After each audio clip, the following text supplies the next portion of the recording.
الحمد لله وكفى والصلاة والسلام على عباده الذين اصطفى خصوصا على أفضلهم وخاتم النبيين محمد الأمين وعلى آله وصحبه أجمعين. أما بعد فقد قال الله تبارك وتعالى كما ورد في سورة الأعراف: أعوذ بالله من الشيطان الرجيم بسم الله الرحمن الرحيم فوسوس لهما الشيطان ليبدي لهما ما وري عنهما من سوآتهما وقال ما نهاكما ربكما عن هذه الشجرة إلا أن تكونا ملكين أو تكونا من الخالدين وقاسمهما إني لكما لمن الناصحين فدلاهما بغرور فلما ذاقا الشجرة بدت لهما سوآتهما وطفقا يخصفان عليهما من ورق الجنة وناداهما ربهما ألم أنهكما عن تلكما الشجرة وأقل لكما إن الشيطان لكما عدو مبين قالا ربنا ظلمنا أنفسنا وإن لم تغفر لنا وترحمنا لنكونن من الخاسرين. صدق الله العظيم. رب اشرح لي صدري ويسر لي أمري واحلل عقدة من لساني يفقهوا قولي. اللهم ربنا ألهمنا رشدنا وأعذنا من شرور أنفسنا. اللهم أرنا الحق حقا وارزقنا اتباعه وارنا الباطل باطلا وارزقنا اجتنابه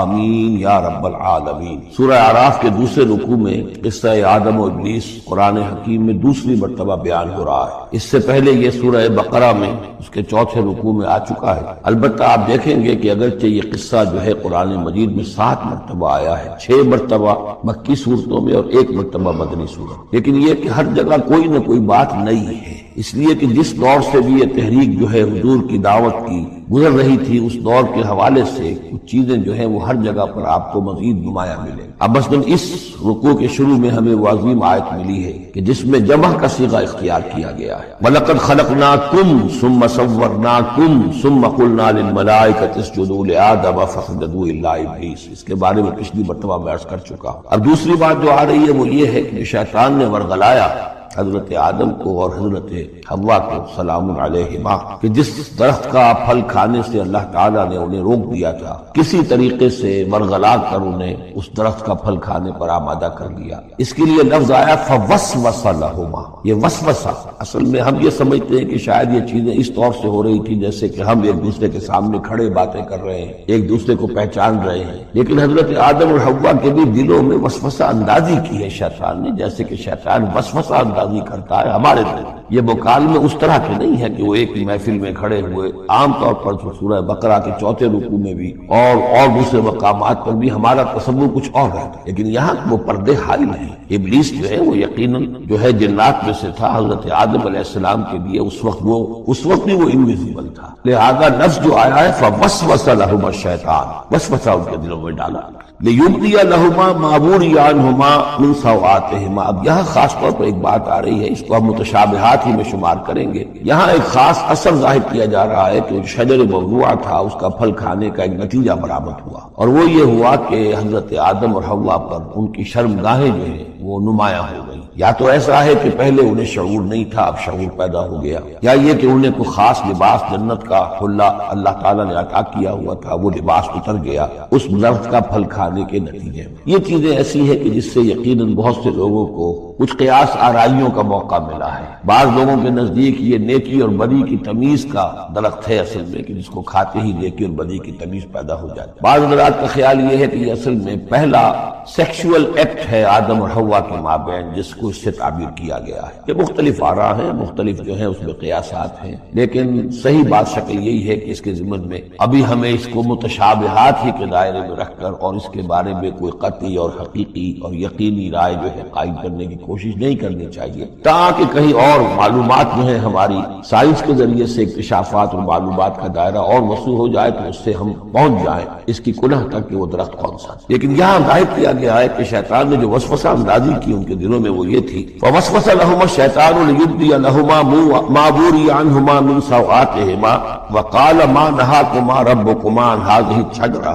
اور اس نے کہا، یہ وسوسہ اندازی کی کہ نہیں روکا ہے آپ دونوں کو آپ کے رب نے اس درخت سے، الا ان تکونا ملکین، مگر یہ کہ کہیں آپ نہ ہو جائیں فرشتے نہ بن جائیں، او تکونا من الخالدین، یا ہو جائیں آپ ہمیشہ ہمیش رہنے والے۔ اب اس میں سیدھی سی بات یہ ہے کہ فرشتوں کو تو جھکایا گیا حضرت آدم کے سامنے، تو فرشتہ بن جانا کون سی بہت بڑی بات تھی، لیکن یہ کہ انسان بسا اوقات اپنی اصل حقیقت کو، اصل مقام کو بھول جاتا ہے، نسیان ہو جاتا ہے، اور یہ بات گویا کہ شیطان کے وسوسہ اندازی سے ان کے ذہن میں پیدا ہوا، یا یہ کہ آپ ہمیشہ ہمیش رہیں اور آپ پر موت طاری نہ ہو۔ وقاسمہما انی لکما لمن الناصحین، اور انہوں نے قسمیں کھا کھا کر اس نے یقین دلایا میں آپ کے لیے بہت یعنی مخلص ہوں، اور جو رائے دے رہا ہوں وہ بہت صحیح ہے۔ فدلاہما بغرور، تو دھوکہ دے کر انہیں، جس کو ہم کہتے ہیں مائل کر ہی لیا، شیشے میں اتار ہی لیا۔ فلما ذاق الشجرہ، تو جب ان دونوں نے چکھ لیا اس درخت کے پھل کو، بدت لہما سوآتہما، ظاہر ہو گئی ان پر ان کی شرمگاہیں، واتفقا یخصفان علیہما من ورق الجنہ، اور وہ اب لگے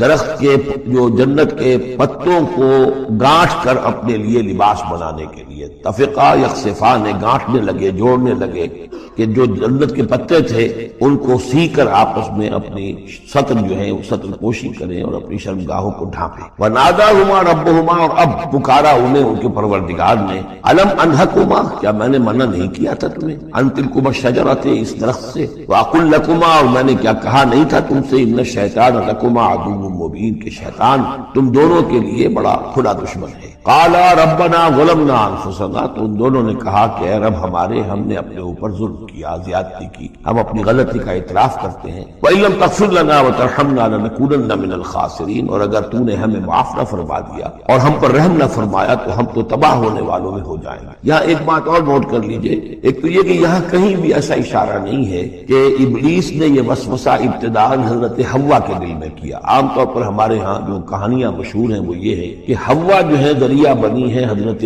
آدم کو بھی گمراہ کرنے، وہ اشارہ نہ سورہ بقرہ میں اس کا ہے نہ یہاں ہے، بلکہ جمع کوئی جو تسنیہ کا صیغہ ہے مسلسل چل رہا ہے، ان دونوں کے لیے معاملہ ہے، بیک وقت ہے۔ یہ اصل میں جو عیسائی دنیا میں تصور پیدا ہوا ہے کہ عورت فی نفسہ ہی برائی کی مظہر ہے، ایو سے ایول، ایو اور حوا اور ایول بری شے، یعنی عورت فی نفسہ ہی برائی کی جڑ ہے۔ چونکہ ان کے ہاں رحمانیت پیدا ہوئی، شادی نہ کرنا جو ہے وہ گویا کہ اعلیٰ روحانی زندگی کے لیے شرط قرار پایا، عورت سے قرب اور تعلق جو ہے وہ بڑی گھٹیا بات، دنیا داری کی زندگی، حیوانی زندگی قرار پائی۔ تو یہ تصورات قرآن میں کہیں نہیں ہے۔ یہ تو جیسے کہ آدم کا معاملہ تھا ویسے حوا کا معاملہ تھا، اور شیطان نے دونوں کو ورگلایا ہے اور دونوں نے اللہ سے معافی مانگی۔ دوسرے یہ کہ یہاں نوٹ کر لیجئے کہ یہاں یہ بتا دیا گیا کہ وہ الفاظ کیا تھے، وہاں سورہ بقرہ میں ہم پڑھا آئے فَتَلَقَّىٰ آدَمُ مِن رَبِّهِ كَلِمَاتٍ فَتَابَ عَلَيْهِ، حضرت آدم کے دل میں جو ایک سخت پشیمانی کے جذبات پیدا ہوئے تو اس کے لیے الفاظ خود اللہ تعالیٰ نے تلقین فرما دی، اور وہ الفاظ یہ ہیں ربنا ظلمنا انفسنا وان لم تغفر لنا وترحمنا لنكونن من الخاسرین۔ قال اهبطوا بعضكم لبعض عدو، اور اللہ نے فرمایا کہ اب اترو یہاں سے۔ حبوط کے بارے میں گفتگو میں سورہ بقرہ میں کر چکا ہوں، تم ایک دوسرے کے دشمن ہوگے، عداوت جو ہے وہ چل رہی ہے، شیطان اور اس کی ذریت اور حضرت آدم کی اولاد اس کے مابین تو سب سے بڑی دشمنی ہے، مستقل دشمنی ہے۔ باقی یہ ہے کہ انسانوں کے اندر بھی آپس میں دشمنیاں چلتی ہیں۔ وَلَكُمْ فِي الْأَرْضِ مُسْتَقَرٌّ وَمَتَاعٌ إِلَىٰ حِينٍ، اور اب تمہارے لیے زمین میں ٹھکانہ ہے اور ساز و سامان ہے، ضرورت کی چیزیں ہیں، الہین، ایک وقت معین تک کے لیے، یہ ابدی نہیں ہے، ہمیشہ کے لیے نہیں ہے، ایک خاص وقت تک کے لیے اب تمہیں وہاں رہنا بسنا ہے، اور وہاں رہنے بسنے کے لیے جو ضروری چیزیں ہیں وہاں فراہم کر دی گئی۔ قال فیہا تحیون وفیہا تموتون ومنہا تخرجون، ساتھ یہ بھی فرما دیا کہ اب اسی زمین میں تم رہو گے اور اسی میں تم مر کر داخل ہو جاؤ گے، فیہا تموتون، اسی میں مرو گے، ومنہا تخرجون، اسی میں سے تمہیں دوبارہ نکال لیا جائے گا، بعث بعد الموت۔ یا بنی آدم قد انزلنا علیکم لباسا یواری سوآتکم وریشا، اب یہاں ایک جو یعنی ایک راہبانہ تصور ہی، الٹا قسم کا راہبانہ تصور جو ہے یوں سمجھیے کہ پیدا ہو گیا تھا عرب کے لوگوں میں بھی۔ وہ سمجھتے تھے جیسے آج بھی دنیا میں نیوڈسٹ سوسائٹیز جو ہیں وہ کہتے ہیں لباس ایک تکلف ہے، خامخواہ ہے، جب انسان کو اللہ نے پیدا کیا تو کوئی لباس نہیں ہوتا، پھر حیوانات کا کوئی لباس نہیں ہے، یہ خامخواہ ایک تکلف ہے انسان نے جو اپنے لیے اختیار کر دیا ہے۔ عرب میں یہ رواج پڑ گیا تھا کہ مادر زاد برہنہ ہو کر مرد اور عورتیں طواف کرتے تھے خانہ کعبہ کا، اور یہ گویا کہ بڑا اونچا کام تھا۔ گویا کہ ہر تکلف سے، یعنی بہرحال اب بھی ہم طواف کرتے ہیں تو صرف 2 چادریں ہوتی ہیں، انہوں نے کہا کہ وہ چادروں کا تکلف بھی کیا کرنا ہے، بس جیسا بھی اللہ نے پیدا کیا ہے مادر ذات برہنہ مرد اور عورتیں جو ہیں وہ طواف کرتے تھے، اور اس کو بڑا نیکی کا کام سمجھتے تھے، بہت وہ سمجھیے کہ اپنی یعنی سیلف انہیلیشن یا اپنی نفی ذات جو ہے اس کا بہت بڑا مظہر تھا۔ اب اس کی یہاں تردید ہو رہی ہے، یا بنی آدم، اے آدم کی اولاد، قد انزلنا علیکم لباسا، ہم نے تم پر لباس اتارا ہے، یواری سوآتکم، جو تمہارے شرمگاہوں کو ڈھانپتا ہے، وریشا، اور تمہارے لیے آرائش کا سبب بنتا ہے، زیبائش اور آرائش کی، اور لباس التقوی ذالک خیر، اور اس سے اوپر پھر ایک اور لباس ہے، اور وہ لباس ہے تقوی کا لباس، ظاہر ہے کہ وہ سب سے بہتر ہے۔ اگر تقوی کا لباس نہیں ہے تو بسا اوقات اور انسان لباس پہن کے بھی ننگا ہوتا ہے، اتنا تنگ لباس کہ اس میں جسم کے سارے نشیب و فراز ظاہر ہو رہے ہیں، یا اتنا باریک لباس عورتوں کا کہ جس میں وہ جسم اندر سے جھلک رہا ہو، تو وہ لباس پہنے ہوئے بھی، جیسے کہ حضور نے فرمایا اللہ تعالیٰ لعنت فرمائے ان عورتوں پر جو لباس پہن کر بھی ننگی رہتی ہیں۔ تو لباس التقوی ذالک خیر، ایک اور اضافی جو ہے وہ تقوی کا ہے، شرم ہو، حیا ہو، تقوی ہو۔ ذالک من آیات اللہ لعلہم یذکرون، یہ اللہ تعالیٰ کی آیات میں سے ہے تاکہ یہ لوگ نصیحت اخذ کریں۔ یا بنی آدم لا یفتننکم الشیطان، اے بنی آدم دیکھو تمہیں شیطان اب نہ بچلانے پائے، نہ دھوکہ دینے پائے، نہ فتنے میں ڈالنے پائے، کما اخرج ابویکم من الجنہ، جیسے کہ تمہارے دونوں ماں باپ جد امجد اور اما حوا کو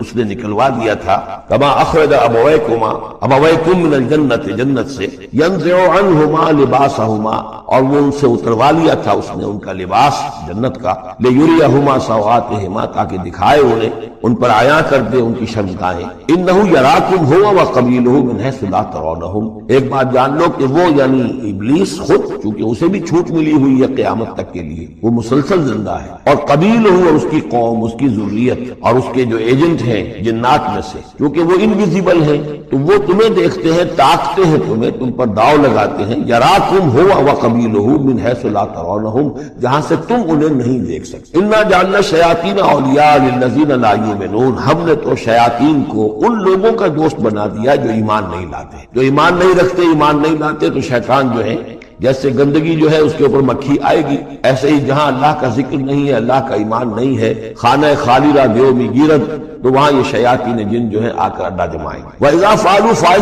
فَاحِشَةً، اور جب یہ ایک بے حیائی کا کام کرتے ہیں یعنی ننگے عریاں طواف، قَالُوا وَجَدْنَا عَلَيْهَا آبَاءَنَا، کہتے ہیں ہم نے پایا اپنے آباء و اجداد کو یہی کچھ کرتے ہوئے، واللہ امرنا بہا، اور جب ہمارے آباء و اجداد یہ کرتے تھے تو یقیناً اللہ ہی نے اس کا حکم دیا ہوگا۔ یہ گویا کہ ان کے نزدیک سرکمسٹانشل ایویڈنس تھا کہ جب ایک ریت چلی آ رہی ہے، ایک رسم چلی آ رہی ہے، تو یقیناً اللہ ہی نے کہا ہوگا۔ قل ان اللہ لا یامر بالفحشاء، نبی سے کہہ دیجیے اللہ تعالیٰ بے حیائی کا حکم نہیں دیتا۔ اتقولون علی اللہ ما لا تعلمون، تو کیا تم اللہ کی طرف منسوب کر رہے ہو، یعنی جھوٹ جڑ کر اور جھوٹ گھڑ کر اس کو جڑ رہے ہو اللہ کی جناب میں، جو جس کا کہ تمہیں کوئی علم حاصل نہیں ہے۔ قل امر ربی بالقسط، کہہ دیجئے نبی کہ میرے رب نے تو حکم دیا ہے انصاف کا، عدل کا، توازن کا۔ وَأَقِيمُوا وُجُوهَكُمْ عِنْدَ كُلِّ مَسْجِدٍ، اور اپنے رخ سیدھے کر لیا کرو ہر نماز کے وقت۔ مسجد جو ہے یہ اس میں ظرف ہے، اور ظرف زمان بھی، ظرف مکان بھی۔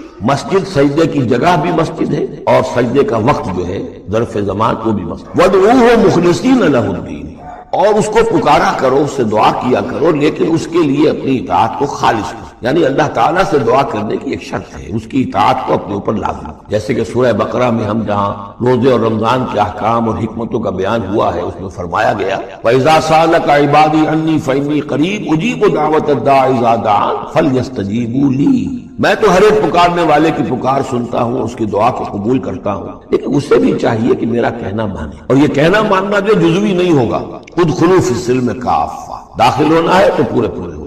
تو فرمایا کہ مخلصین لہ الدین، اپنی اطاعت کو اس کے لیے خالص کرتے ہیں، یعنی اس کی اطاعت کے دائرے کے اندر تو اور اطاعتیں ہو سکتی ہیں۔ والدین کا حکم آپ مان لیجئے جس میں کہ اللہ کی معصیت ہو، اساتذہ کا حکم، حکام کا حکم جس میں اللہ تعالیٰ کے کسی حکم کی نفی نہ ہو رہی ہے، وہ ساری اطاعتیں اپنی جگہ پر ہوں گی، لیکن لا طاعت لمخلوق فی معصیت الخالق، مخلوق میں سے کسی کی اطاعت نہیں کی جائے گی جس میں خالق کی معصیت لازم آ رہی ہے۔ وَادْعُوهُ مُخْلِصِينَ لَهُ الدِّينَ كَمَا بَدَأَكُمْ تَعُودُونَ، جیسے اس نے تمہیں پہلے پیدا کیا تھا اسی اسی طرح تمہارا اعادہ ہو جائے گا، تم دوبارہ بھی پیدا ہو جاؤ۔ فریقاً ہدا، ایک گروہ وہ ہے کہ جس کو اللہ نے ہدایت دے دی ہے، وہ فریقاً حق علیہم الضلالہ، اور ایک گروہ وہ ہے کہ جس کے اوپر گمراہی مسلط ہو چکی ہے، جس کے حق میں گمراہی ثابت ہو چکی ہے، یعنی ان کی روش کی وجہ سے، ان کی ضد، ان کی ہٹ دھرمی، ان کے تعصب، ان کے حسد، ان کے تکبر کی وجہ سے اب وہ مستحق ہو چکے ہیں۔ حق علیہم الضلالہ انہم اتخذوا الشیاطین اولیاء، اور یہ اس لیے کہ انہوں نے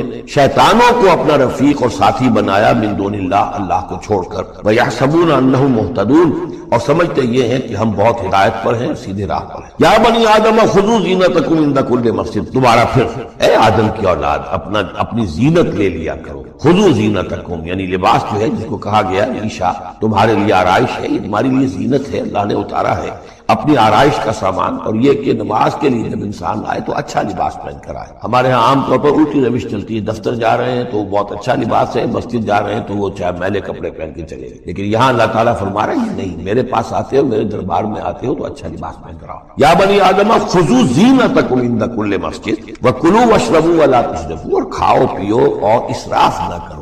جو کچھ چیزیں ہم نے بنائی ہیں وہ بہرحال اس لیے بنائی ہیں کہ بنی آدم جو ہے ان کی خوراک کے کام آئیں، جو اچھی چیزیں ہیں۔ انہ لا یحب المسرفین، ہاں وہ اسراف کرنے والوں کو پسند نہیں کرتا، ضائع کرنا، ضرورت سے زیادہ خرچ کرنا، یہ چیزیں جو ہیں یہ اللہ تعالیٰ کو پسند نہیں ہیں۔ اب یہاں پھر اسی رہبانیت کی نفی ہو رہی ہے کہ جس میں سمجھا یہ جاتا ہے کہ اچھا کھانا پینا ہی برا ہے، کاہے کو پہنا جائے، اور بہت موٹا جھوٹا ہی کھانا چاہیے۔ اچھے کھانے پینے کا مطلب تو یہ کہ نفس پرستی ہو رہی ہے۔ اچھا پہننا جو ہے کیا ضروری ہے، موٹا جھوٹا پہن کے گزارا ہو جائے گا۔ اس معاملے میں سمجھ لیجئے کہ دو حالات میں صورت مختلف ہو جاتی ہے۔ اگر تو دین اللہ کا مغلوب ہے تو پہلا فرض آپ کا یہ ہے کہ اللہ کے دین کے غلبے کی جد و جہد کریں، بیشتر وقت بیشتر صلاحیتیں اس میں لگائیں۔ ظاہر بات ہے اچھا کھا ہی نہیں سکتے، اچھا پہن ہی نہیں سکتے، یہ اس کا منطقی نتیجہ ہو جائے گا۔ یہ اس لیے نہیں کہ رہبانیت کی وجہ سے نہیں کر رہے، اس وجہ سے کہ ممکن ہی نہیں۔ آپ اپنے اسی وقت کو لگائیں گے زیادہ کمائی کے لیے، محنت کریں گے دنیا کے لیے، زیادہ کمائیں گے تو اچھا کھائیں گے، اچھا پہنیں گے۔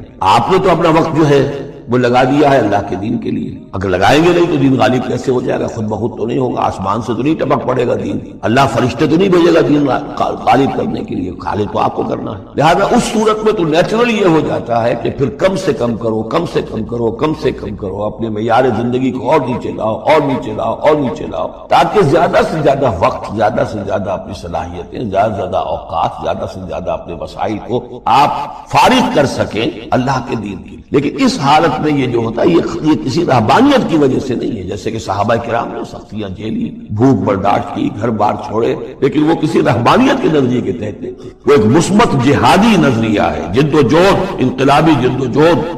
اور اس انقلابی جد و جہد میں تو دنیا میں جو بھی کوئی آئی ہے پارٹی، ریولوشنری پارٹی، اسے یہ سختیاں جھیلنی پڑی ہیں، چاہے وہ کمیونسٹ ہو یا کوئی اور ہو۔ انقلاب تو اس کے بغیر آتا ہی نہیں۔ البتہ اگر دین غالب ہو گیا، قائم ہے، اب گویا کہ جو ریاست ہے، اسلامی ریاست ہے، نظام خلافت ہے، اب آگے دین کو پھیلانا اور عام کرنا اور مزید اس کے غلبے کی جد و جہد کی توسیع جو ہے یہ ریاست کے ذمہ آ گئی۔ ریاست جو بھی اپنے شہریوں کے اوپر اس کے لیے بوجھ ڈالتی ہے، جو ٹیکس ڈالتی ہے، یا جو بھی والنٹیئرز مانگتی ہے، یہ لڑائی جو ہے ڈرافٹنگ کرتی ہے، بہت ٹھیک ہے، اس کو مطابق اگر اسے چاہیے 10,000 آدمی نکل آئے، باقی کی طرف سے یہ فرض کفایہ ادا ہو گیا۔ ریاست کے قائم ہونے کی شکل میں صورتحال بدل جاتی۔ اب آپ اپنے گھر میں رہے، جو وقت آپ کے پاس ہے آپ اچھا کمائیں، اچھا کھائیں، اچھا پہنیں، کوئی حرج نہیں۔ آپ اپنے بچوں کو بھی اچھا کھلائیں، حلال سے کمائیں، اچھا کھلائیں۔ کوئی اسی طریقے سے کوئی آپ کو علمی کوئی آپ کا پرسوٹس ہیں، اکیڈمک پرسوٹس ہیں، ان میں لگے، یا یہ کہ اگر آپ نوافل میں لگنا چاہتے ہیں نفل پڑھیں،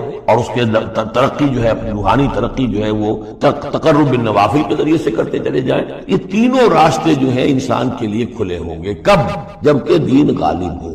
اس بنیادی بات کو بھی لوگوں نے سمجھا ہے، اس لیے وہ رہتے ہیں کنفیوژن میں۔ صاحب اولاد کا بھی حق ہے، صاحب بیویوں کا بھی حق ہے، اس کا بھی حق تو سب کا ہے، لیکن یہ کہ وہ جو صحابہ کرام کو یاد نہیں تھا کہ ان کے بھی حقوق ہیں، یا ان کا دین اور تھا، ہمارا دین اور ہے؟ کیا حضور کو پتہ نہیں تھا کہ میری ازواج مطہرات کے بھی دین ہیں، ان کا بھی کیا بھی حق ہے؟ انہوں نے ذرا اپنے نفقے کے اندر اضافے کا مطالبہ کیا تو گویا کہ ایلا کا معاملہ کر دیا، گویا کہ طلاق کی دھمکی دے دی۔ یہ کیوں ہوا؟ کیا ان کے جو خاندان والے تھے ان کا حق نہیں تھا؟ ان کو وہ چھوڑ کر آ گئے مکے میں اور بھیڑیوں کے حوالے کر کے آ گئے، گویا کہ قریش کے سرداروں کے حوالے ان کے رحم و کرم پر چھوڑ کر آ گئے نا مدینے، جن کو ہجرت کا حکم ملا ہے۔ یہ ساری چیزیں یہ ہے دو شکلیں مختلف۔ ایک ہے دین مغلوب ہے تو پہلا فرض ہے یہ کہ دین کو غالب کرنے کی جدوجہد کرو، ایک جماعتی زندگی کے اندر منسلک ہو کر تن من دھن ان صلاتی و نسکی و مایایا و مماتی للہ رب العالمین، کم سے کم نکالو اپنے لیے، کم سے کم۔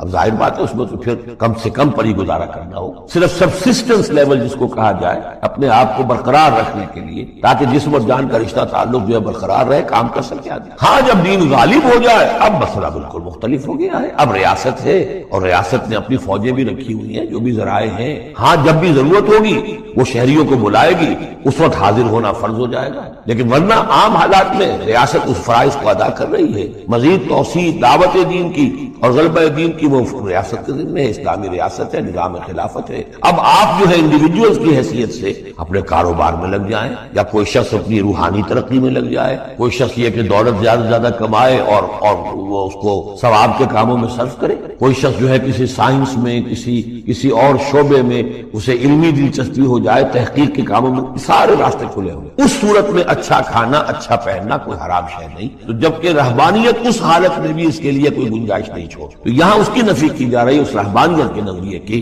قل من حرم زینت اللہ التی اخرج لعبادہ، کہیے ان سے پوچھئے کس نے حرام کی ہے وہ زینت جو اللہ نے نکالی ہے اپنے بندوں کے لیے، والطیبات من الرزق، اور کس نے حرام کیے ہیں پاکیزہ کھانے کی چیزیں۔ قل ہی للذین آمنوا فی الحیات الدنیا، کہہ دیجئے یہ تمام چیزیں دنیا کی زندگی میں بھی اللہ تعالیٰ نے تو اہل ایمان ہی کے لیے بنائی ہے، خالصۃ یوم القیامہ، ہاں دنیا میں وہ کفار کو بھی دے رہا ہے، تم بھی کھا پی لو برت لو یہاں پہ جو کچھ کرنا ہے، اس لیے کہ آخرت میں تمہارا کوئی حصہ نہیں ہے، البتہ آخرت میں جا کر یہ تمام اچھی چیزیں خالصۃ یوم القیامہ، قیامت کے دن تو یہ خالصتاً جو ہے اللہ کے اہل ایمان بندوں کے لیے ہو جائیں گی، پھر کافر کو کوئی شے نہیں ملے۔ کذالک نفصل الآیات، اس طرح ہم اپنی آیات کی وضاحت کرتے ہیں یہ قومی یعلمون، ان لوگوں کے لیے جو علم رکھتے ہو یا جو علم حقیقی حاصل کرنا چاہے۔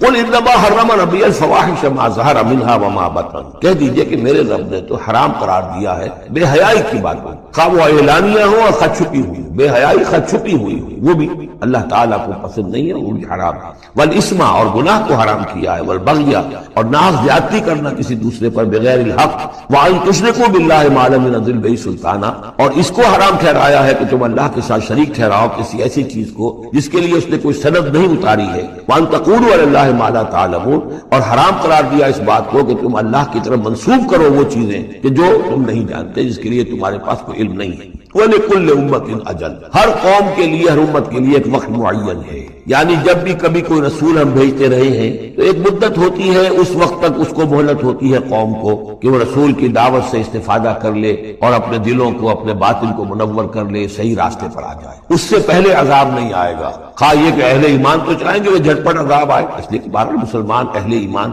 وہ بھی انسان ہوتے تھے، چکی کے دو پارٹوں کے درمیان پس رہے تھے تو کبھی کبھی خیال آ جاتا تھا کہ اب اللہ تعالیٰ کیوں انہیں اتنی ڈھیل دے رہا ہے، یا ابو جہل کو اتنی ڈھیل کیوں دے دی ہے کہ اس نے حضرت سمیہ رضی اللہ تعالیٰ عنہ کے ساتھ یہ سلوک کیا، ابو جہل کو کیوں اتنی ڈھیل دے دی ہے کہ اس نے حضرت یاسر کو شہید کر دیا رضی اللہ تعالیٰ عنہ۔ لیکن یہ خیال تمہارا اپنی جگہ ہے، ہماری حکمت اپنی ہے۔ ہماری حکمت کیا ہے کہ جب رسول ہم نے بھیجا اس قوم کے لیے ایک اجل معین کر دی، اس اجل سے پہلے عذاب آئے گا نہیں، ہاں جب وہ اجل آ جائے گی پھر وہ رکے گا نہیں، اس کے اندر معاملہ انہیں طے کرنا ہے ادھر یا ادھر۔ وَلِكُلِّ أُمَّةٍ أَجَلٌ، یہ ہم پڑھ چکے سورہ نام میں کہ اگر میرے پاس ہوتی وہ شے میرے اختیار میں ہوتی کہ جو تم جلدی مچا رہے ہو تو کبھی کا میرا اور تمہارے درمیان قصہ جو ہے چکایا جا چکا ہوتا۔ فَإِذَا جَاءَ أَجَلُهُمْ، لیکن جب ان کی اجل آ جائے گی، لَا يَسْتَأْخِرُونَ سَاعَةً وَلَا يَسْتَقْدِمُونَ، نہ تو وہ اس کو مؤخر کر سکیں گے ایک گھڑی بھی، اور نہ ہی اس سے کھسک سکیں گے، سرک سکیں گے آگے کی طرف۔ یا بنی آدم اما یاتینکم رسل، اب یہ وہی آیت آ گئی جو سورہ بقرہ میں بھی آئی تھی، فاما یاتینکم منی ھدی فمن تبع ھدایا فلا خوف علیہم ولا هم يحزنون والذین کفروا وکذبوا بآیاتنا اولئک اصحاب النار هم فیہا خالدون۔ یا بنی آدم اما یاتینکم رسل منکم، اے بنی آدم جب بھی تمہارے پاس آئیں گے رسول تم ہی میں سے ہوں گے، تم میں سے تمہاری قوم کے لوگ ہوں گے، یقصون علیکم آیاتی، جو تمہیں میری آیات سنائیں گے، فمن اتقى واصلح، تو جو بھی تقوی کی روش اختیار کرے گا اور اصلاح کر لے گا اور نیکی کی روش اختیار کرے گا، فلا خوف علیہم ولا هم يحزنون، ان کے لیے نہ کوئی خوف ہوگا اور نہ وہ کسی حزن سے دوچار ہوں گے۔ والذین کذبوا بآیاتنا واستکبروا عنها، اور جو ہماری آیات کو جھٹلائیں گے اور تکبر کی بنا پر انہیں رد کر دیں گے. استکبروا عنہا، استکبار کی بنیاد پر، تکبر کی بنیاد پر رد کر دیں گے. اولئک اصحاب النار هم فیہا خالدون، وہ جہنمی ہوں گے اور رہیں گے ہمیشہ ہمیشہ. فمن اظلم ممن افترى علی اللہ کذبا وکذب بآیاتہ، پھر وہ شخص سے بڑھ کر ظالم اور کون ہوگا جو اللہ کی طرف کوئی غلط بات منسوب کرے، افتراء کرے اللہ کی طرف، اور یا اللہ کی آیات کو جھٹلائے. یہ دونوں ہم وزن ہیں.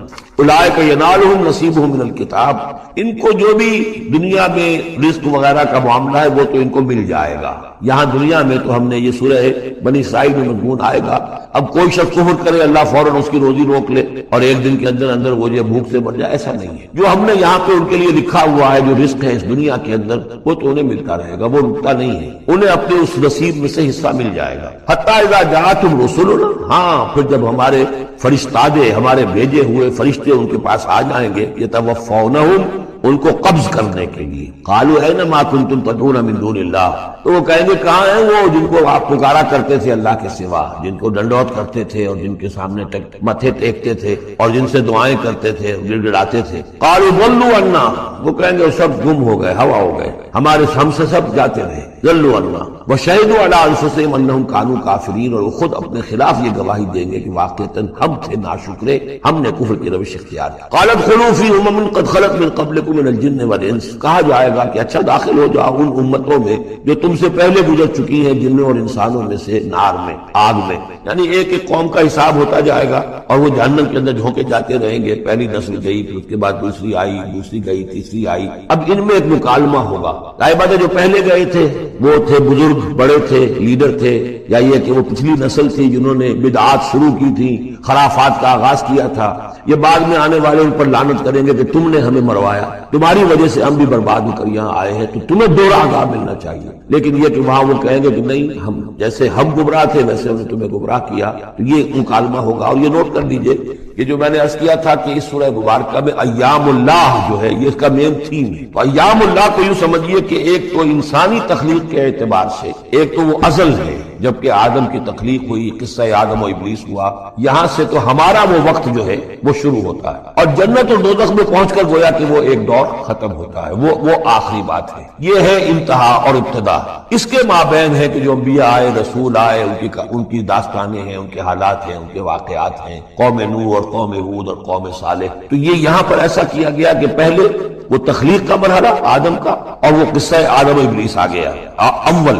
اب جو جہنم کا اور جنت کا تذکرہ آ رہا ہے اور ان کی آپس کی گفتگویں ہوں گی، اور کچھ لوگ ایسے بھی ہوں گے نہ جو جہنم میں ابھی گئے ہوں گے نہ جنت میں داخلہ ملا ہوگا، درمیان میں کہیں ہوں گے، صاحب اعراف ہوں گے، اصحاب اعراف، تو ان کا مکالمہ آ رہا ہے. یہ دونوں بگننگ اور اینڈ دکھا کر اور پھر سلسلہ شروع ہوگا انبیاء کرام اور رسولوں کے حالات. قالت خلوا فی امم قد خلت من قبلکم، داخل ہو جاؤ انہی قوموں میں، انہی نسلوں میں جو تم سے پہلے داخل ہو چکی ہیں. من الجن والانس فی النار، جنات کی اور انسان بھی آگ میں. کلما دخلت امت لعنت اختها، جب بھی کوئی امت داخل ہوگی تو وہ دوسری امت کو لعنت کرے گی. حتی اذا ادارکوا فیہا جمیعا، اور جب وہ سب کے سب اس میں گر چکیں گی تمام کی تمام نسلیں اور امتیں. قالت اخراہم لأولاہم، تو بعد میں آنے والی کہے گی پہلی نسل سے، ربنا ہؤلاء اضلونا، اے اللہ ان بدبختوں نے ہمیں گمراہ کیا تھا. دنیا میں تو کہتے تھے کہ ہمارے آباء و اجداد ہیں، ہمارے اسلاف ہیں، ان کی ریتیں ہیں، ان کی روایتیں ہیں، ان کی چیزیں ہیں، کیسے چھیڑ دیں. لیکن یہاں پر کیا ہوگا؟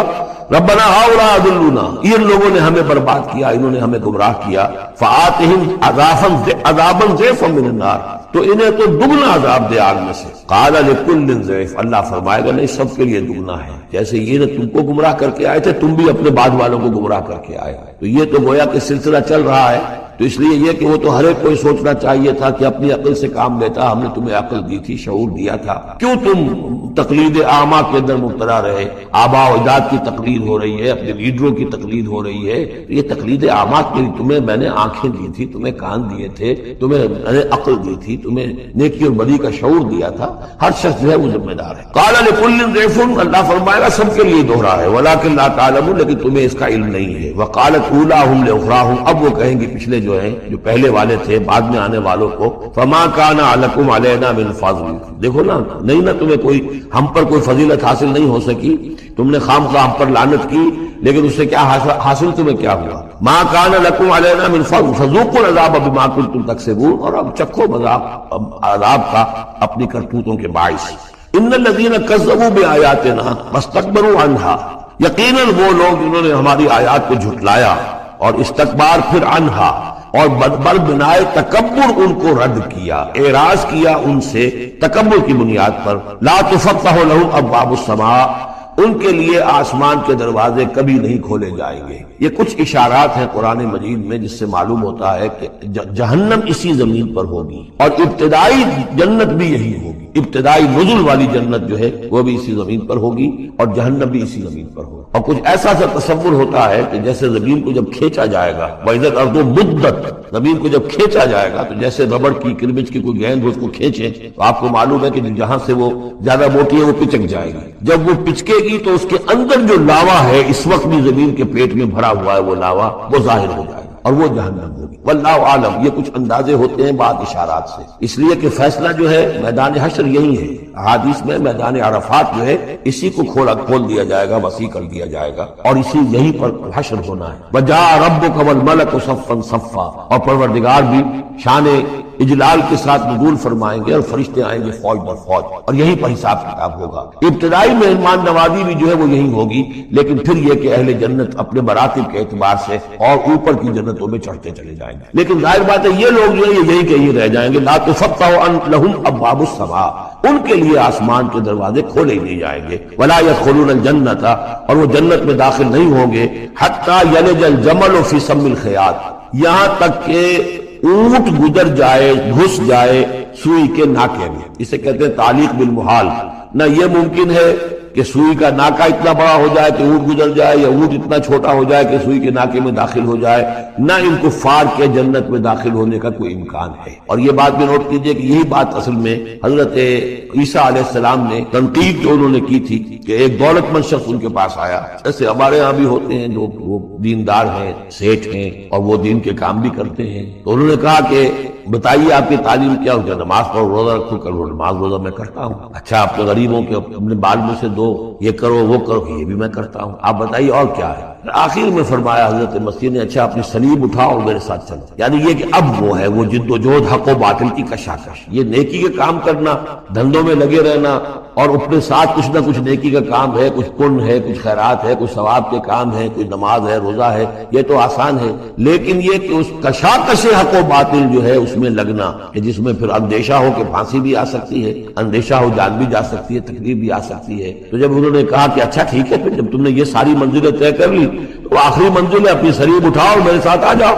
تو اس شخص کا چہرہ لٹک گیا اور وہ چلا گیا۔ حضرت مسیح نے فرمایا کہ اونٹ کا سوئی کے دھاگے، سوئی کے ناکے میں سے گزرنا ممکن ہے، لیکن کسی دولت مند شخص کا اللہ کی بادشاہت میں داخل ہونا ممکن نہیں۔ بہرحال میں اس وقت اسے کسی دلیل کے طور پر پیش نہیں کر رہا ہوں، لیکن میں نے صرف یہ کہ یہی جو ہے محاورہ جو قرآن مجید میں یہاں آیا ہے، حتی یلج الجمل فی سم الخیاط، یہی ہے کہ جو حضرت عیسیٰ علیہ السلام نے استعمال کیا۔ وَكَذَلِكَ نَجْزِي الْمُجْرِمِينَ، اور اسی طرح ہم بدلہ دیتے ہیں مجرموں کو۔ لَهُم مِّن جَهَنَّمَ مِهَادٌ، ان کے لیے جہنم ہی کا ہوگا بچھونا، وَمِن فَوْقِهِمْ غَوَاشٍ، اور اسی کا اوڑھنا ہوگا، لحاف بھی اسی کا ہے، آگ کا اور اس کے گدے بھی۔ وَكَذَلِكَ نَجْزِي الظَّالِمِينَ، اور اسی طرح ہم ظالموں کو بدلہ دیں گے۔ وَالَّذِينَ آمَنُوا وَعَمِلُوا الصَّالِحَاتِ، اور وہ لوگ جو ایمان لائے اور جنہوں نے نیک عمل کیے، لَا نُكَلِّفُ نَفْسًا إِلَّا وُسْعَهَا، پھر آ گئی وہی بات، ہم کسی کو ذمہ دار نہیں ٹھہرائیں گے کسی جان کو مگر اس کی وسعت کے مطابق۔ محاسبہ ہوگا انڈیویجول، ہم نے کیا کیا کچھ اسے دیا تھا اس کے حساب سے ہم اس سے حساب لیں گے۔ اولئک اصحاب الجنہ، وہ ہوں گے جنت والے، ہم فیہا خالدون، اور اس میں رہیں گے ہمیشہ ہمیشہ۔ وَنَزَعْنَا مَا فِي صُدُورِهِم مِّن غِلٍّ، اور ہم نکال دیں گے جو کچھ ان کے سینوں میں ہوگا ایک دوسرے کی طرف سے کوئی میل، یعنی اہل ایمان بھی انسان ہوتے ہیں، شکوے شکایتیں ہو جاتی ہیں، دینی جماعتوں میں بھی کبھی کسی معمور کو امیر سے شکایت ہو گئی، کسی امیر کو معمور سے شکایت ہو گئی، کسی ایک رفیق کو دوسرے رفیق سے شکایت ہو، انسان ہے۔ اور یہ معاملہ جو ہے ایسا بھی ہوتا ہے، زائل بھی ہو جاتے ہیں، کچھ ایسی شکوے شکایتیں ہوتی ہیں کہ باقی رہتی ہیں، ختم نہیں ہوتی، ان کے اثرات جو ہیں وہ جذبات کچھ ایسے مجروح ہو جاتے ہیں، کسی طریقے سے زائل نہیں ہوتے، لیکن فرمایا گیا ہے کئی مقامات پر یہ کہ اللہ تعالیٰ اہل جنت کو جنت میں داخل کرنے سے پہلے جو بھی اہل ایمان میں سے کسی کے لیے ان کے دل میں کوئی کدورت ہوگی، کوئی میل ہوگا، وہ نکالے، تاکہ اب جنت میں داخل ہونے والے سب سررا اخوانا علی سرر متقابلین، بالکل بھائیوں کی طریقے سے صاف دل ہو کر ایک دوسرے کے سامنے رو ہو کر بیٹھیں گے اور ان کے اندر کوئی غل نہیں رہے گا۔ یہی دعا بھی ہے جو ہمیں تلقین کی گئی ہے، اللہم اغفر لنا ولاخواننا الذین سبقونا بالایمان ولا تجعل فی قلوبنا غلا للذین آمنوا ربنا انک رؤوف رحیم۔ پروردگار اہل ایمان میں سے کسی کے لیے بھی ہمارے دل میں غل اور میل یا کدورت یہ باقی نہ رہے، تو اپنے فضل و کرم سے دھو دے۔ وَنَزَعْنَا مَا فِي صُدُورِهِم مِّن غِلٍّ، بلکہ ان آیات پر حضرت علی کا یہ قول بھی ہے رضی اللہ تعالی عنہ کہ سورہ ہجر کی آیت کے ضمن میں خاص طور پر آتا ہے شان نزول میں، انہوں نے فرمایا کہ یہ میرے اور معاویہ کے کا ذکر ہے جو یہاں ہو رہا ہے۔ ظاہر بات جنگیں ہوئی ہیں حضرت علی رضی اللہ عنہ اور حضرت معاویہ رضی اللہ عنہ، تو کتنی کچھ ہو گئی ہوگی شکایت ایک دوسرے سے، تو یہ آیتیں ہمارے لیے ہیں کہ اللہ تعالیٰ ہمیں دونوں کو جنت میں داخل کرے گا تو ہمارے دلوں سے یہ کدورتیں جو ہے وہ نکال۔ وقالوا الحمد للہ الذی ہدانا لہذا، اور وہ کہیں گے کل شکر ہے اور کل تعریف ہے اس اللہ کی جس نے ہمیں یہاں تک پہنچایا، وما كنا لنهتدی لولا ان هدانا اللہ، اور محض اپنے دور بازو سے ہم یہاں تک نہیں پہنچ سکتے تھے اگر اللہ ہی نے ہمیں نہ پہنچا دیا ہوتا۔ لقد جاءت رسل ربنا بالحق، یقیناً ہمارے رب کے پروردگار کے جو بندے آئے تھے رسول بن کر وہ حق کے ساتھ آئے تھے۔ وَنُودُوا، اور تب انہیں ندا کی جائے گی، پکارا جائے گا، أَن تِلْكُمُ الْجَنَّةُ أُورِثْتُمُوهَا بِمَا كُنتُمْ تَعْمَلُونَ، اب یہ وہ جنت ہے جو جس کے تم وارث بنا دیے گئے ہو تمہارے اعمال کی وجہ سے۔ بندے کا کام یہ ہے کہ وہ یہ کہے گا اے اللہ میں اس لائق نہیں تھا، میرے اعمال ایسے نہیں تھے، میں اپنے اعمال کے بل پر کبھی بھی نہیں اس کا مستحق ہو سکتا تھا، یہ سارا تیرا فضل ہے، تیرا کرم ہے، تیری عطا ہے، تیری دین ہے۔ اللہ فرمائے گا نہیں میرے بندے، تو نے محنت کی تھی، کوشش کی تھی، ایثار کیا تھا، تو نے حق کا راستہ چوز کیا تھا، تو نے کبھی نقصان بھی برداشت کیا تھا حق کے لیے اور باطل کا مقابلہ کرنے میں تکالیف بھی جھیلی تھی، تو بندہ جو ہے وہ کہے گا نہیں پروردگار یہ سب تیرا فضل ہے، اور اللہ کہے گا یہ تمہارے اعمال کی وجہ سے۔ دونوں جزوی طور پر حقیقتیں ہیں، یہ دونوں چیزیں ہیں مل کر ایک بات کو مکمل کرتی ہیں۔ ہم ارادہ کرتے ہیں کام کا، اللہ تعالیٰ اس کام کی توفیق دے دیتا، ارادہ ہی نہ کرے تو توفیق نہیں ہوگی، اور محض اپنے ارادے سے ہم کچھ نہیں کر سکیں گے جب تک کہ اللہ کی طرف سے توفیق اور تحصیل نہ ہو جائے۔ وَنَادَىٰ أَصْحَابُ الْجَنَّةِ أَصْحَابَ النَّارِ، اور جنتی لوگ پکار کر کہیں گے جہنمیوں سے ان قد وجدنا ما وعدنا ربنا حقا، ہم نے تو پا لیا جو کچھ کہ ہمارے رب نے ہم سے وعدہ کیا تھا کہ وہ سچ نکلا، صحیح نکلا، جن نعمتوں کا ہم سے وعدہ کیا تھا وہ ہمیں مل گئی۔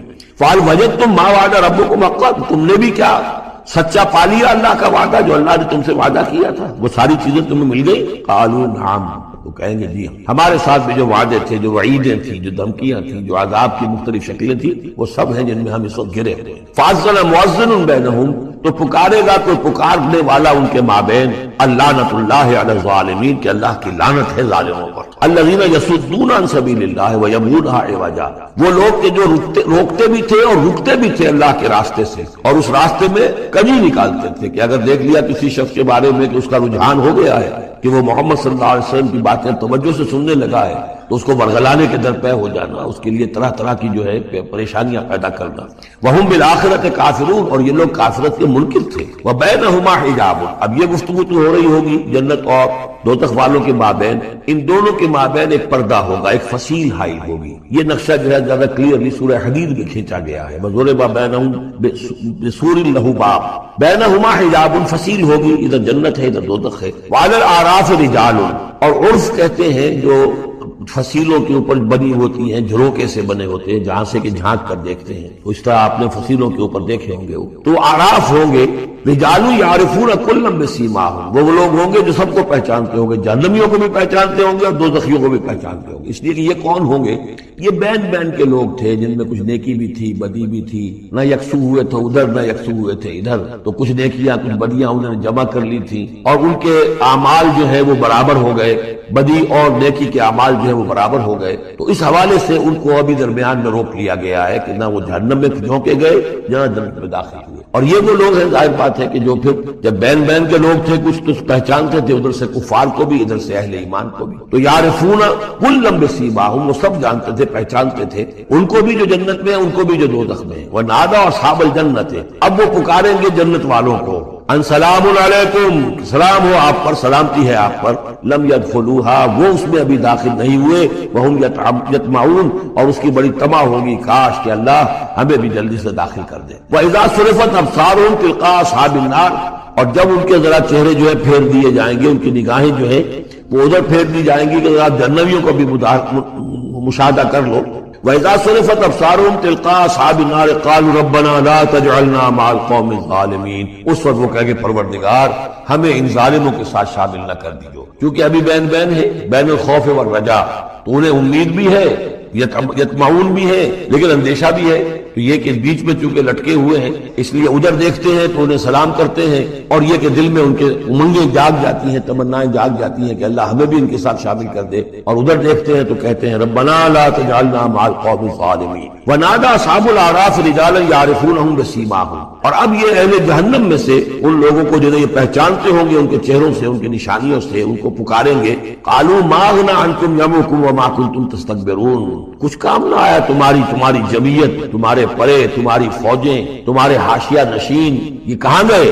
اور جو کچھ تم حضور کی عادت شریفہ تھی کہ آپ فجر کی نماز کے بعد تشریف رکھتے تھے تھوڑی دیر، یہ نہیں جو ہمارا حال ہے نماز پڑھی اور گئے بس بات ختم، لیکن یہ کہ اس کے بعد صحابہ سے گفتگو ہوتی، کسی نے کوئی خواب دیکھا ہو تو بیان کر کے بارے میں، تو ایک صحابی سے آپ نے پوچھا کیسا اصبحت، آج کیسی صبح ہوئی تمہیں، کیسی صبح نصیب؟ ان کا جواب جو ہے وہ بڑا غیر معمولی تھا، اصبحت مومنا حقا یا رسول اللہ صلی اللہ علیہ وسلم، اللہ کے رسول مجھے تو آج سچے مومن کی صبح نصیب۔ اب یہ بات جو ہے غیر معمولی تھی تو حضور نے پوچھا لکل شیء صفت فما صفت ایمان، ہر شے کی کوئی نہ کوئی صفت ہو جس سے آدمی پہچانتا ہے، تو یہ جو تم کہہ رہے ہو کہ مجھے سچے مومن کی صبح نصیب، تو اس کی کیا کیفیت ہے وہ بیان کروں؟ عرض کیا کانی انظر الی الجنہ، میری کیفیت یہ کانی وہی لفظ ہے، کاننا کا طرح، کانی انظر الی الجنہ، مجھے تو محسوس ہوتا میں جنت کو دیکھ رہا ہوں، وکانی انظر الی النار، اور مجھے تو یقین ہے کہ ایسے جیسے کہ میں دیکھ رہا ہوں جاننا، تو یہ کیفیت جو ہے ایمان کی، ایمان کا اس درجے میں ہو جانا ہے در حقیقت یہ احسان اسلام، اس میں اللہ کے لیے جد و جہد، اللہ کے لیے محنت، اللہ کے لیے بھاگ دوڑ، اللہ کا خوف، اللہ کیت، استحضار اللہ فی القلب، اللہ کے لیے عبادت، اللہ کی یہ تمام جو کیفیت ہے اس سب کے اندر حسن پیدا ہو جائے، نکھار پیدا ہو جائے، خوبصورتی پیدا ہو جائے، اور یہ کیفیت اگر پیدا ہوگی تو کس سے ہوگی؟ وہ یقین کی گہرائی سے۔ کا وقت ہے، آنکھ بھی کھلی ہے، کوئی اذان کی آواز بھی کان میں آئی ہے، آپ کا نفس کہتا ہے ابھی سو جی، آپ نے اپنی چادر یا کمبل کو درست کیا اور کروٹ لیا، یہ کیا ہے؟ آپ نے کس کا حکم پیچھے پھینکا اور کس کا حکم مانا؟ اللہ کے حکم کو پیچھے پھینک دیا، نفس کے حکم کو آگے رکھا۔ یہ شرک، اس شرک کو جاننے والے بہت کم ہیں۔ مولانا روم نے خوب کہا تھا نفس ماں ہم کم طرز فرعون نیست لیکن ایراعون نیست، میرا نفس بھی فرعون سے کم نہیں ہے۔ فرعون نے کہا تھا نا الیس لی ملک مصر وہذہ الانہار تجری من تحتی، کیا اس ملک مصر کی حکومت میری نہیں ہے؟ اور سارا جو یہ آب پاشی کا نظام ہے، انہار کا نظام ہے، وہ میرے کنٹرول میں نہیں ہے، جس کا چاہوں موگا کھلا رکھوں، جس کا چاہوں بند کر دوں۔ یہ تھا خدائی کا دعویٰ، انا ربکم الاعلی۔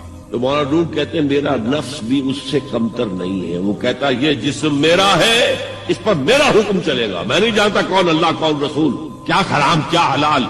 تو فرعون سے کم تو نہیں ہے میرا نفس، لیکن ایراعون اس کی بہت مدد تھی، فوج تھی، لاؤ لشکر تھا، تو اس نے زبان سے بھی کہہ دیا کھل کر انا ربکم الاعلی۔ میں مسکین ہوں، غریب ہوں، میرے پاس کوئی طاقت نہیں ہے، میں زبان سے تو کچھ نہیں کہہ سکتا، اندر سے میرا نفس یہی کہتا۔ یہ نفس کی حکومت قرآن کہتا ہے، میں حیران ہوتا ہوں، دو جگہ یہ مضمون آیا ہے، اور آیت من اتخذ الہہ ہواہ افانت تکون علیہ وکیلا، اے نبی تم نے دیکھا اس شخص کو، اس کے حال پر غور کیا جس نے اپنی خواہش نفس کو اپنا الہ بنا لیا ہے۔ اللہ اکبر، الہ لا الہ الا اللہ، کلمہ توحید کا مرکزی لفظ یہاں آ رہا ہے، من اتخذ الہہ ہوا ہو، جس نے اپنی خواہش نفس کو اپنا معبود بنا لیا، الہ بنا لیا۔ افانت تکون علیہ وکیلا، کیا آپ ایسے شخص کی کوئی ذمہ داری لے سکتے ہیں؟ سود حرام ہوا کرے جی، حرام حرام، ہمارا دھندا جو ہے وہ آگے بڑھ نہیں سکتا، اللہ کے حکم کو پیچھے ڈالا، نفس کے تقاضے کو آگے رکھا۔ کون معبود ہے آپ؟ نام عبداللہ رکھیے، نام عبد الرحمن رکھیے، ہے عبد النفس، نفس کے بندے، نفس کے غلام، پوچھا گیا ایل ہجرت افضل یا رسول اللہ، اے اللہ کے رسول بتائیے سب سے اعلیٰ ہجرت کون سی ہے، افضل؟ فرمایا ان تہجر ما کرہ ربک، ہر اس چیز کو چھوڑ دو جو تمہارے رب کو پسند نہیں۔ آج رات ہی سے آپ ہجرت شروع کر سکتے ہیں۔ جائزہ لیجئے کیا کیا چیزیں میری زندگی میں خلاف شریعت ہیں تو اللہ کو ناپسند ہے، فیصلہ کیجئے کہ آج کے بعد نہیں ہوگی، ہجرت شروع ہو گئی۔ افضل الہجرہ، سب سے افضل ہجرت شروع ہو گئی۔ المجاہد من جاہد نفسہ، جہاد تو یہاں سے شروع ہو گیا، اپنے نفس کے خلاف جہاد کرنا۔ صبح نفس نے کہا ابھی سو جاؤ، آپ نے نفس کی بات کو رد کیا، اپنا کمبل اٹھا کے پھینکا، اٹھے، وضو کیا، نماز کے لیے آپ مسجد چل دیے، آپ نے جہاد کیا نفس کے خلاف۔ یہ افضل الجہاد ہے۔ افرأیت من اتخذ الہہ ہواہ افانت تکون علیہ وکیلا، کیا تم نے غور کیا اس شخص کی حالت پر جس نے اپنی خواہش نفس کو اپنا معبود بنا لیا، الہ بنا لیا، کہہ رہا ہے لا الہ الا اللہ، لا الہ الا اللہ، لیکن الہ تو اس کا نفس ہے۔ ظاہر بات ہے فرعون نے اگر دعویٰ کیا تھا میں تمہارا خدا ہوں، انا ربکم الاعلی، تو کیا اس کا مطلب یہ تھا کائنات میں نے پیدا کی، تمہیں میں نے پیدا کیے؟ ذرا سوچیے، کیا وہ بزرگ موجود نہیں ہوں گے جنہوں نے اسے دیکھا ہو کہ آج اس کی ولادت ہوئی تھی، کل اس کی کوئی اور سیریمنی ہوئی تھی؟ یہ کیسے دعویٰ کیا تھا؟ میرا حکم چلے گا، میں نہیں جانتا، الیس لی ملک مصر کی حکومت میری ہے کہ نہیں؟ یہ دعویٰ تھا، یہ خدائی کا دعویٰ ہے۔ اگر ہم اس قرآن کو کسی پہاڑ پر اتار دیں لَرَأَيْتَهُ خَاشِعًا مُتَصَدِّعًا مِنْ خَشْيَةِ اللَّهِ، تو تم دیکھتے کہ وہ پہاڑ دب جاتا، پھٹ جاتا اللہ تعالیٰ کے خوف اور خشیت۔ وَتِلْكَ الْأَمْثَالُ نَضْرِبُهَا لِلنَّاسِ، اور یہ مثالیں ہیں جو ہم لوگوں کے لیے بیان کرتے ہیں، لَعَلَّهُمْ يَتَفَكَّرُونَ، شاید کہ وہ تفکر کریں، غور و فکر۔ قرآن مجید میں وہ مضامین جو بہت لطیف ہوتے ہیں، بہت لطیف ہوتے ہیں، جن کا ادراک عام انسانی عقل سے ماورا، اس کے لیے تمثیلیں بیان، ما لا یدرک کلہ لا یترک کلہ۔ اگر وہ مضمون بتمام و کمال سمجھ میں نہیں آ سکتا تو کچھ تو آ جائے تمثیل کے حوالے سے، اگر غور و فکر کریں گے تو بات سمجھ میں آ جائے۔ اب اس تمثیل کے حوالے سے سب سے اہم مقام جو ہے قرآن مجید کے اس اصول کے تحت کہ القرآن یفسر بعضہ بعضا، قرآن کا ایک حصہ دوسرے حصے کی تفسیر کا۔ سورہ اعراف میں یہ واقعہ مذکور ہے کہ جب حضرت موسیٰ علیہ السلام کوہ طور پر گئے تورات لینے کے لیے تو وہاں انہوں نے اللہ سے ایک خواہش کا، ایک درخواست کا اظہار۔ مخاطبہ اور مکالمہ تو اس سے پہلے بھی ہو چکا تھا، اب یہ شوق رب ارنی انظر الیک، پروردگار اب دیدار بھی عطا فرما۔ پردے کے پیچھے سے بات تو ہوتی رہی ہے اور ہو رہی ہے، لیکن دیدار بھی عطا کر۔ اللہ نے فرمایا لن ترانی، تم مجھے ہرگز نہیں دیکھ سکتے، ولکن انظر الی الجبل، لیکن وہ سامنے والے پہاڑ پر نگاہ جماؤ، فإن استقر مکانہ فسوف ترانی، اگر وہ اپنے مقام پر قائم رہ جائے، ہم اپنی ایک تجلی اس پر ڈالیں گے، اگر وہ جھیل جائے اس تجلی کو تو تم بھی سوچنا کہ ہمارا دیدار کر سکتے۔ فلما تجلی ربہ للجبل، جب اللہ نے اپنی تجلی ڈالی اس پہاڑ پر، جعلہ دکن، تو وہ پھٹ گیا، ریزہ ریزہ ہو گیا۔ وخر موسیٰ صعقا، اور حضرت موسیٰ بے ہوش ہو کر گر گئے۔ حالانکہ تجلی براہ راست حضرت موسیٰ پر نہیں تھی، تجلی پہاڑ پر، اور حضرت موسیٰ بالواسطہ اس تجلی کا مشاہدہ کر رہے، لیکن اس تجلی کا نتیجہ کیا نکلا؟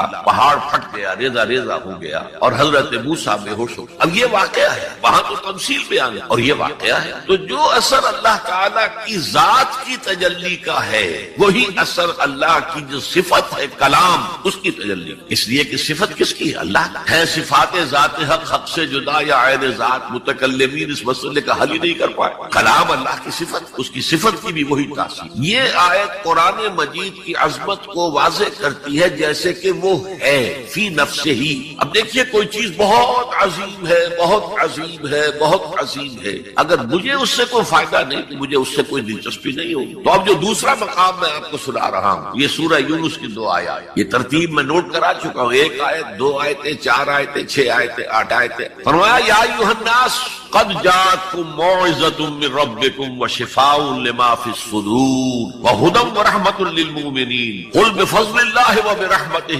فلذلک فلیفرحوا ھو خیر مما یجمعون۔ اے لوگو، تمہارے پاس آ گئی ہے نصیحت، موعظت تمہارے رب کی طرف سے۔ وہ صرف موعظت نہیں ہے، سینوں کے اندر جو روگ ہیں، جو امراض ہیں، ان کا علاج بھی ہے، شفا بھی، شفاء لما فی الصدور۔ تیسرے درجے میں وہ ہدایت ہے، وہ بتاتی ہے کدھر جاؤ جاؤ کدھر نہ جاؤ. جیسے آپ نے دیکھا ہوگا پہاڑی راستوں پر قدم قدم کے اوپر کوشن ہوتا ہے, یہاں سپیڈ کم کر لو ورنہ تم کسی کھائی میں جا گرو گے. تو یہ ہدایت کیا ہے؟ دیکھو ادھر مت جانا, ادھر جاؤ. اگر ادھر جاؤ گے تمہارا سارا معاملہ تل پٹ. یہ ہے ہدایت. اور جو چیز دنیا میں ہدایت ہے وہ آخرت میں رحمت. ہدی و رحمت للمؤمنین. اب میں چاہتا ہوں ان چار الفاظ میں جو ربط ہے اسے سمجھ. دیکھیے اگر کسی ایسی زمین پر بارش برسے جو اوپر سے بہت سخت, تو پانی بہ جائے گا, زمین میں جذب نہیں ہوگا تو کوئی رویدگی پیدا نہیں ہوگی. اگر دل سخت ہے تو قرآن مجید ان پر کوئی اثر نہیں. اس کے لیے سب سے پہلے موعظہ کی ضرورت ہے, واعظ کی ضرورت ہے, نصیحت کی ضرورت ہے تاکہ دل نرم پڑے. انسانی دل جب سخت ہوتے ہیں تو ان کی سختی چٹانوں سے زیادہ. سورہ بقرہ میں فرمایا ثم قست قلوبکم فہی کالحجارۃ او اشد قسوہ. یہودیوں سے خطاب ہے. ثم قست قلوبکم من بعد ذلک فہی کالحجارۃ او اشد قسوہ. اے بنی اسرائیل, تمہارے اس طرز عمل کے نتیجے میں تمہارے دل سخت ہو گئے اور اب وہ پتھروں سے زیادہ سخت. لہذا سب سے پہلے ضرورت کیا ہے؟ دل کی زمین کو نرم کیا جائے, اس میں حل چلایا جائے. یہ کام ہے موعظہ کا, واعظ کا, نصیحت کا. ہمارے معاشرے میں کسی زمانے میں واعظ کا بڑا رواج تھا. آج کل یہ چیز ختم, بلکہ واعظ کو گھٹیا بات سمجھا جاتا ہے. بھائی کوئی عقلی بات کرو, کوئی علمی بات کرو, تم تو واعظ کہہ رہے ہو. گویا کہ واعظ گھٹیا چیز نہیں. واعظ سے دل میں رقت پیدا ہو, نرمی پیدا ہو. تو قرآن مجید ہی سب سے بڑا موعظہ ہے. ہم نے بدقسمتی سے کیا کیا, جب واعظ کہے جاتے تھے تب بھی مثنوی مولانا روم سے, ضعیف احادیث سے, واعظ دستان زنو افسانہ بند. واعظ بڑے اونچے اونچے ہاتھ چلا کر اور افسانہ جو ہے بیان کر رہا ہے, لیکن اس کا حال کیا ہے؟ از خطیب و دیلمی گفتار اوست, بعض ضعیف و شاذ و مرسل کار اوست. وہ خطیب بغدادی یا دیلمی کی جو احادیث ہیں جو سب سے گھٹیا درجے کی کتابیں حدیث کی, سب سے کم تر درجے کی کتابیں حدیث کی, ضعیف کتابوں کے یوں سمجھیے کہ بہت بڑے مجموعے, وہاں سے وہ حدیثیں لا رہا ہے. از ضعیف و شاذ و مرسل کار اوست, ضعیف حدیث, شاذ حدیث, مرسل حدیث سے وہ بیان کر رہا ہے. قرآن سے اس کا کوئی تعلق. قرآن مجید سب سے بڑا واعظ. یا ایھا الناس قد جاءتکم موعظہ. یہ دل کو جب نرم کرتا ہے تو پھر اس میں جذب تھا, یہ سیکنڈ اسٹیپ ہے اس کا. اور جب دل میں جذب ہوگا تو دل کے اندر کی بیماریوں کو دور کر دے. دل کے اندر کی بیماریاں کون سی؟ تھرومبوسس نہیں, فرنجائنا نہیں, وہ اور ہے. وہ دل کی بیماریاں جن کے لیے قرآن شفا ہے, وہ ہے تکبر, حسد, حب مال, حب دنیا, حب جاہ, حب شہرت. یہ ہیں وہ چیزیں کہ جو اصل ہیں, جو دل کے امراض, ان سب کو جڑ سے نکال کر پھینک دے گا قرآن.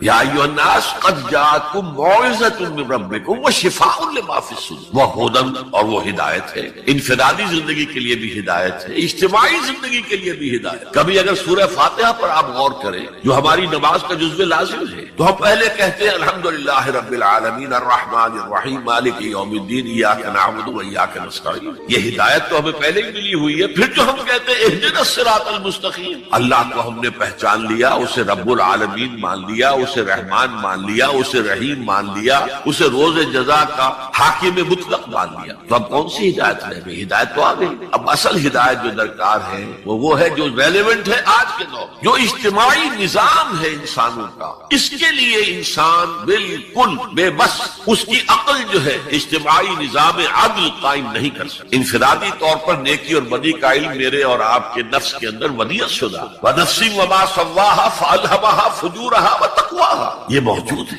لیکن یہ کہ معاشرتی نظام میں عورت اور مرد کے درمیان کیا توازن, ان کے حقوق و فرائض کا توازن, دنیا میں کیا ہوتا رہا ہے اور ہو رہا ہے آج بھی. یا عورت جوتی کی نوک کے برابر ہے, کوئی اس کی حیثیت نہیں, بھیڑ بکری کی طرح ملکیت ہے, اس کے کوئی حقوق نہیں. اور یا عورت کلوپیٹرا بن کر پورے ملک کی قسمت کا بیڑا غرق کرتی, انسانوں کے شانہ بشانہ ہو کر وہ در حقیقت خاندانی نظام کو برباد کرتی ہے. ان دونوں کے درمیان توازن کیسے قائم کیا جائے؟ اب آپ سوچئے, تجزیہ کیجئے. اگر مرد سوچے گا, نظام بنائے گا, تو وہ اپنے احساسات سے تو واقف ہے, عورت کے احساسات و جذبات سے تو واقف نہیں ہے. عورت نظام بنائے گی تو وہ اپنے احساس و جذبات سے واقف ہے, وہ مرد کے احساسات و جذبات سے واقف نہیں ہے. یہ عادلانہ نظام وہی ہستی دے سکتی ہے جس نے مرد کو بھی پیدا کیا, عورت کو بھی پیدا کیا. ایک امپلائر امپلائی ریلیشن شپ ہے, کارخانے دار ہے, وہ لوگوں کو رکھتا ہے مزدور. اب جو بھی پروڈکشن ہو رہی ہے جو نفع ہو رہا ہے اس میں کتنا حصہ مزدور کا ہونا چاہیے، کتنا سرمایہ دار کا ہونا چاہیے، کون طے کرے گا؟ یا سرمایہ دارانہ نظام بن جائے گا اور مزدور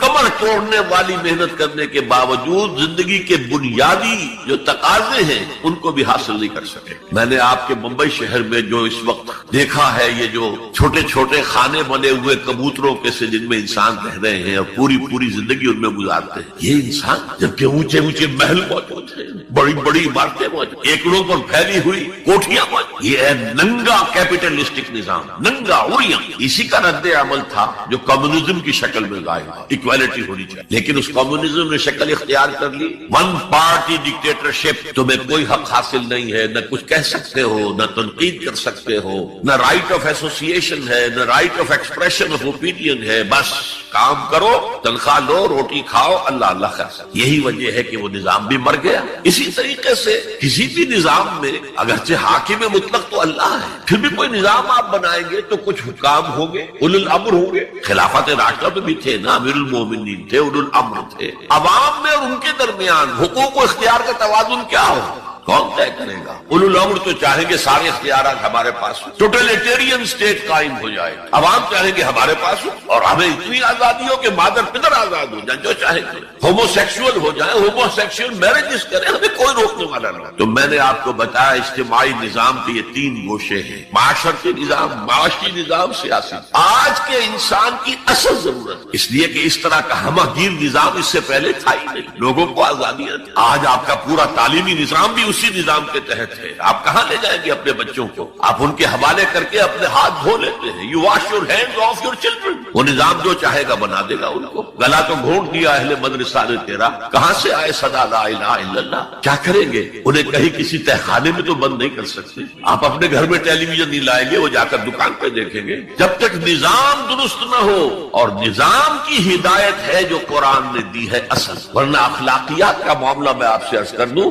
کہ یہ تو نوع انسانی کی مشترک میراث ہے۔ سچ بولنا اچھا ہے، جھوٹ بولنا برا ہے، کون نہیں جانتا؟ کیا ہندو نہیں جانتا؟ کیا بدھ مت کا پیرو نہیں جانتا؟ وعدہ کرنا اچھا ہے، وعدہ خلافی بری ہے، کون نہیں جانتا؟ عیسائی نہیں جانتا، یہودی نہیں جانتا، سب جانتا۔ بیسک ہیومن مورالٹی تو ہمارے اندر ہے، جیسا کہ میں نے آیت آپ کو سنائی، وَنَفْسٍ وَمَا سَوَّاهَا فَأَلْهَمَهَا فُجُورَهَا وَتَقْوَاهَا۔ انسان کا نفس جو اللہ نے پوری طرح تیار کر دیا، نوک پلک سوار دی اور اس میں نیکی اور بدی کی تمیز ودیت کر دی۔ لہذا اصل ہدایت ہے آج جس کی ضرورت ہے وہ اجتماعی نظام۔ 2 منٹ اور لے لوں آپ کے۔ 300 سال سے انسان اسی اجتماعی عدل کی تلاش میں ادھر سے ادھر ٹھوکرے کھا رہا، کوئی 250 برس سے زیادہ ہو گئے ہیں۔ فرانس میں انقلاب آیا، کیوں آیا؟ یہ بادشاہت، بادشاہ کون ہے؟ وہ بھی انسان ہے، ہم بھی انسان ہے، اسے کیا حق ہے کہ وہ حکومت کرے؟ لہذا انقلاب آیا، سخت خونی انقلاب آیا، لوگوں نے چاہا کہ عدل ہو، لہذا فرینچ ریولوشن آیا۔ لیکن چونکہ وہ ریولوشن یک طرفہ تھا، صرف سیاسی نظام بدلا، معاشی نظام نہیں بدلا،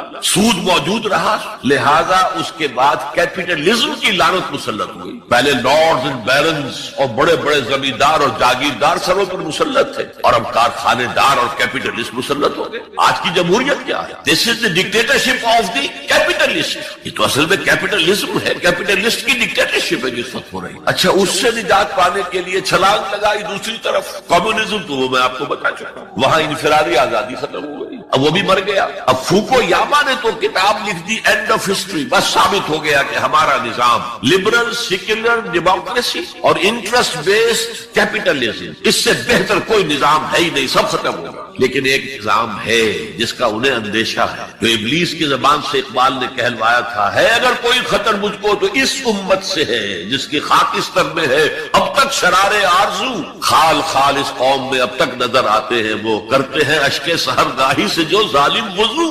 بڑے نیک لوگ بھی موجود ہیں، لیکن بحیثیت مجموعی امت کا حال کیا ہے؟